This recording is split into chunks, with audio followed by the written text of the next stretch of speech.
আজ এত সকালে সুবীর কেন? জয়া সামান্য থমকালো। সঙ্গে সঙ্গে মনে পড়ে গেছে আজ বৃষ্টির জন্মদিন। প্রতি বছরই জন্মদিনে মেয়ে ঘুম থেকে ওঠার আগে সুবীরের ফোন আসে। বৃষ্টি ওঠেনি এখনো। জয়ার বুকের ভেতরটা কোনো কারণ ছাড়াই কেন যে হু হু করে উঠল। সকালবেলা আচমকা সুবীরের গলা শুনল বলেই কি, নাকি আজ বৃষ্টির জন্মদিন বলে?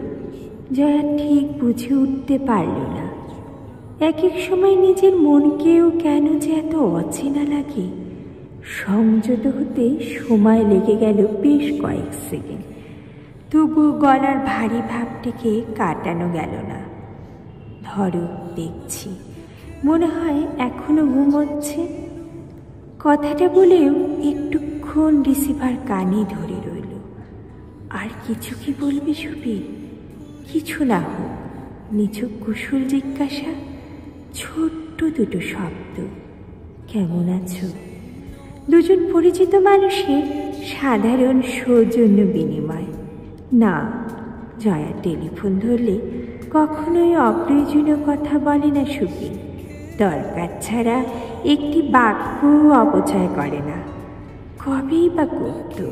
চিরকালই তো এরকম আত্মসর্বস্ব। জয়া নিঃশব্দে রিসিভার নামিয়ে রাখল।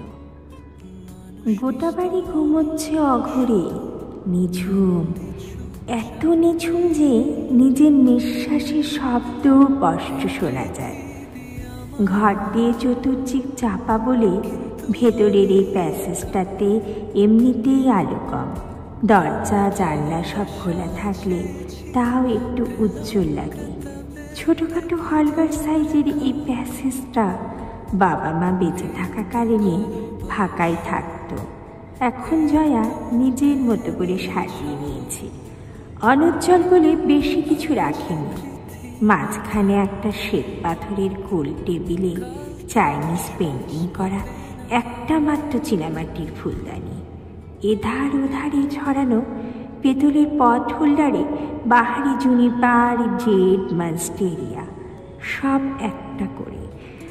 দেওয়ালে ওল্ড মাস্টার্স প্রিন্ট একটাই, ভ্যান গখের সূর্যমুখীর ক্ষেত। হঠাৎ তাকালে চোখ ধাঁধিয়ে যায় এমন হলো। এই ছবিটার জন্যই জায়গাটা খানিকটা যা উজ্জ্বলতা পেয়েছে।